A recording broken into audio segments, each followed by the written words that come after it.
Baik, di sini saya akan menjelaskan tentang analisis transaksi dalam koperasi, yaitu koperasi produsen.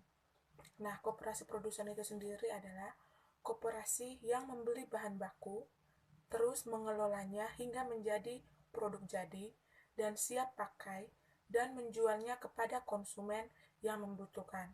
Contohnya itu koperasi produsen mie, terus pakaian, sepatu, makanan-makanan ringan. Nah, ciri khas dari koperasi produsen itu sendiri yaitu adanya proses produksi atau pengelolaan dari bahan baku yang tadi itu menjadi barang siap pakai atau barang jadi. Nah, fungsi utama dari koperasi produsen ini yaitu menjembatani antara produsen bahan baku tertentu dengan konsumen yang membutuhkan produk siap pakai dan menjadi tempat bertemu antara produsen bahan baku dengan konsumen barang jadi, baik itu secara langsung maupun tidak secara langsung. Nah, berikutnya ada aktivitas koperasi produsen. Nah, yang pertama itu di sini ada produsen, ada koperasi konsumen, dan ada konsumen. Nah, pada bagian ini, pada aktivitas ini, koperasi konsumen itu membeli dan membayar kepada produsen untuk membeli bahan baku yang dibutuhkan oleh koperasi konsumen tersebut. Nah, dari koperasi konsumen ini menjual barang bahan baku yang dari produsen itu kepada konsumen yang membutuhkan barang tersebut. Nah, dari konsumen itu, dari menjual barang bahan baku itu, koperasi konsumen menerima uang dari transaksi menjual bahan baku itu, barang jadi itu. Nah, berikutnya itu ada jenis persediaan di koperasi produsen. Yang pertama itu ada persediaan bahan baku, yaitu bahan dasar yang menjadi komponen utama dari suatu produk. Bahan baku merupakan elemen utama dari suatu produk dan walaupun masih ada juga elemen lainnya. Nah, contohnya bahan baku itu adalah semisal pakaian, bahan bakunya itu kan dari kain. Contoh lain yaitu kayu, bahan bakunya kayu, nah nanti diubah menjadi meja, lemari, begitu. Terus yang kedua ada persediaan barang dalam proses.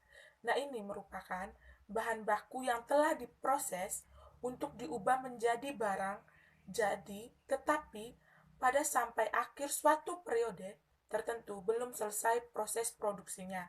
Nah, semisal tadi di persediaan bahan bakunya itu ada kain. Nah, kan akan nanti berubah menjadi pakaian. Nah, pada persediaan barang dalam proses ini, pakaian tersebut ini belum selesai atau masih ada kekurangan, mungkin lengannya belum selesai atau bagian-bagian tertentunya belum selesai. Nah, berikutnya itu persediaan barang jadi.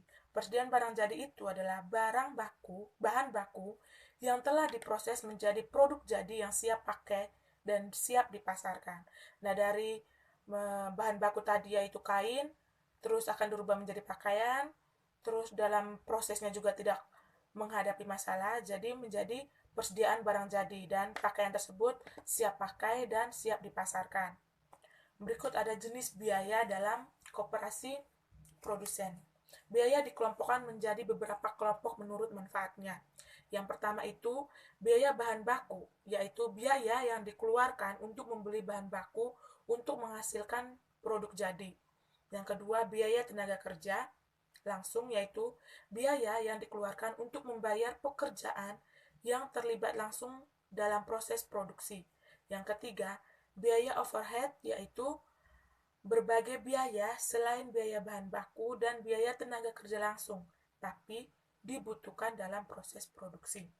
Yang keempat, biaya pemasaran digunakan untuk menampung keseluruhan biaya yang dikeluarkan koperasi untuk mendistribusikan barang dagangannya hingga sampai ke tangan konsumen atau pelanggan. Yang kelima, biaya administrasi dan umum digunakan untuk menampung keseluruhan biaya operasi kantor. Yang berikutnya ada biaya overhead. Ada biaya bahan penolong atau bahan tidak langsung, yaitu bahan tambahan yang dibutuhkan untuk menghasilkan produk jadi. Biaya tenaga kerja penolong pekerja yang dibutuhkan dalam proses pembuatan produk jadi tapi tak terlibat langsung. Biaya pabrikasi lain. Yang lain ini, kecuali yang di atas itu, ada biaya listrik, air pabrik, biaya telepon pabrik, penyusutan bangunan pabrik, dan penyusutan mesin, dan lain-lain. Biaya yang digunakan sebelum dikelompokkan dalam dua kelompok besar yaitu biaya produksi dan biaya operasi. Sekian presentasi dari saya. Salam dan bahagia.